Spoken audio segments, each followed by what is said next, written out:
Well, howdy, all you collector car fans out there. This is once again Jason, the owner and founder of Southern Bush Motorsports. It's a pretty good tales from the bush for you today. This Petty Blue Superbird, I found this car, and there's a couple other cars in there that I had found, and also people that had sent stuff into me.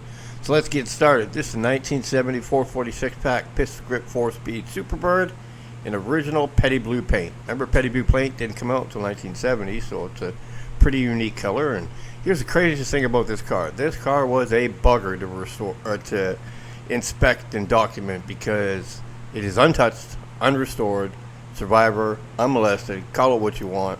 Look at that engine compartment. You just can't fake something like that. At one point I had thought the paint on the outside had been redone, but it had just been very carefully.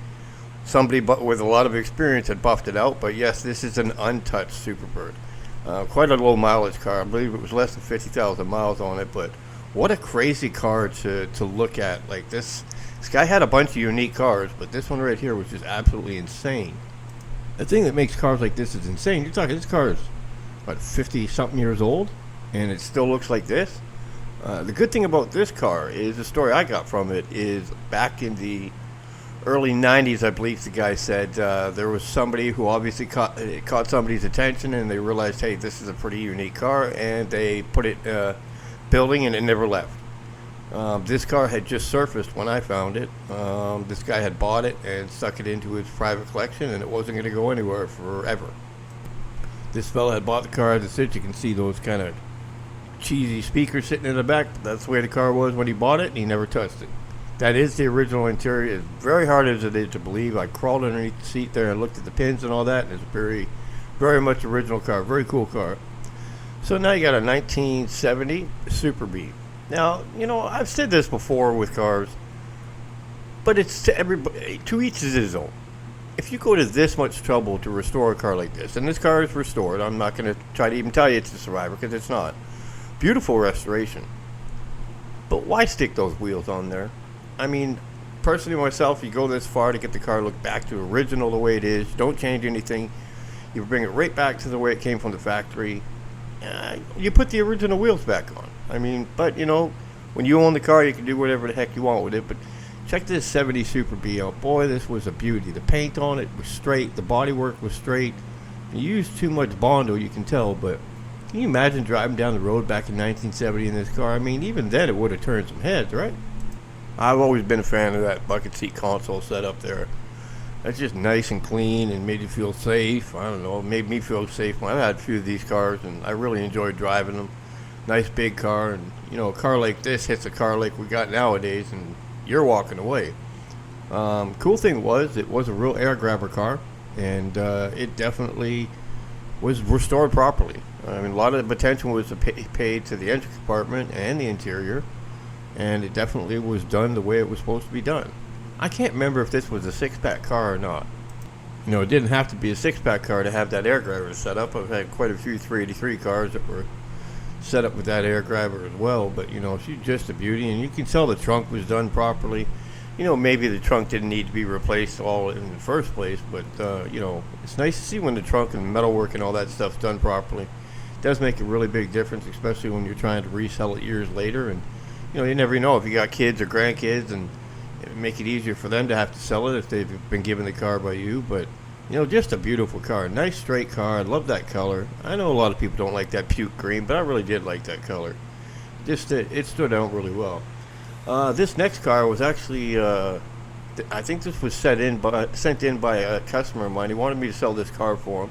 69 Roadrunner convertible, and I don't think it was an air grabber car. It's got the air grabber hood on it, looks like it, but you know, just a beautiful 69 Roadrunner convertible, nice and straight, nice and solid. I think the guy only wanted 40 grand for this car, but this was back in 2005, so you really can't hold that too much. But certainly wish I was smart enough to buy it back then, because all you have to do is hold on to these cars for a little while, and they just keep going up. Yeah, definitely a nice, clean car, and I love that Toro Red. That Toro Red, such a look at that, just straight up bang.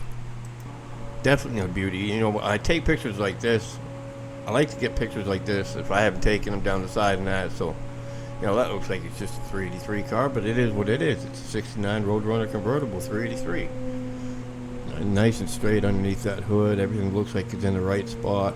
Doesn't look like it's been driven too much since it was restored, but I don't remember. Did they come with that hood black on or not from the factory, or was that a dealer option? Or did somebody just put that on there because they liked it? I can't remember. I've seen it on quite a few cars, but that bent seat automatic on the column, it wasn't super desirable, but I'm taking this car all day long. Cruising down the road in this thing right there, you're definitely going to get a lot of honks and waves and stuff like that. It'd be just a great cruiser to go around on a Friday night, cruising around the neighborhood and stuff. I really appreciated looking at this car because somebody definitely put a lot of time and money into this car, and you can tell even in the trunk right there, the trunk's done right.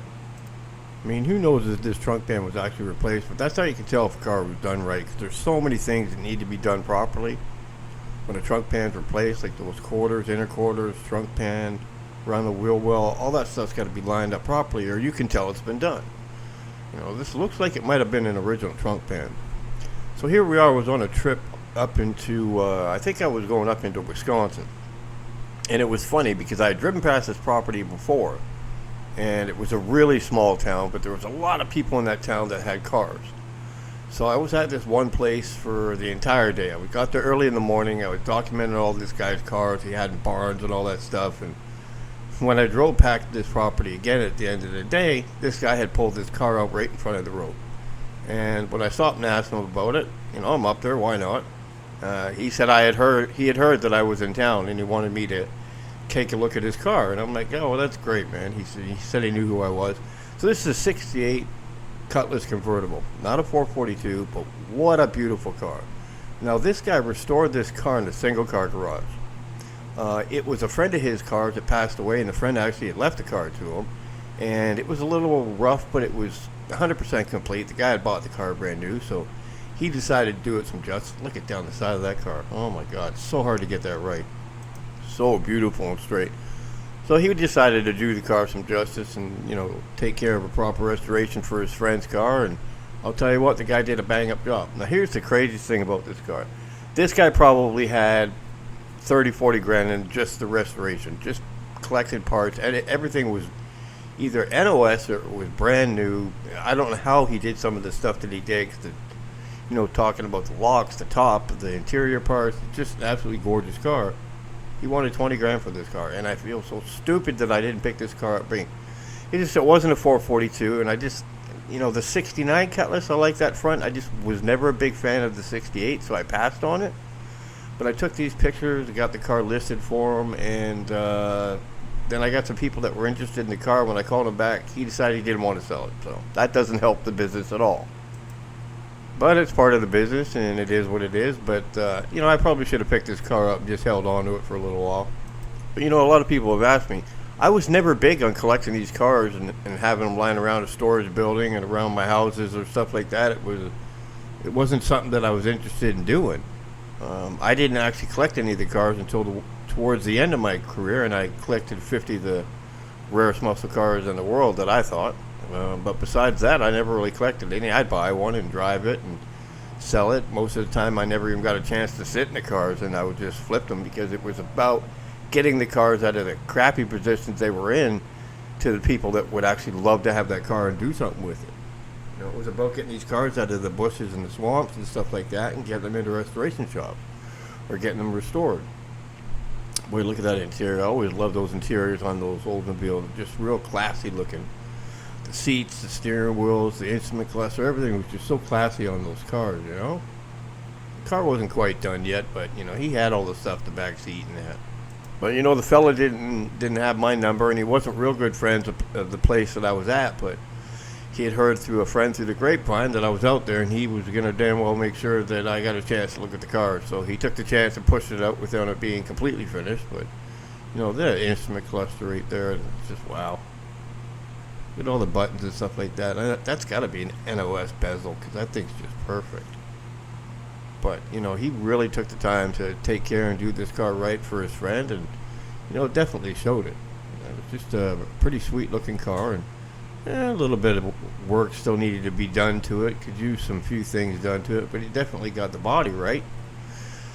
And the engine compartment and all that stuff, I don't know if I got a picture of all that, but the engine looked incredible on it. So, touche for him. And just, sometimes I just wish I would have bought the car. It happened a lot. I wish I would have, paid more attention to stuff like that. But, well, I know. He hasn't even got the carpet in that car yet. So there were still quite a few things needed to get done to it. I got a feeling he just slapped what he could together just so I'd be able to take a look at it. But, it was a cool car to find.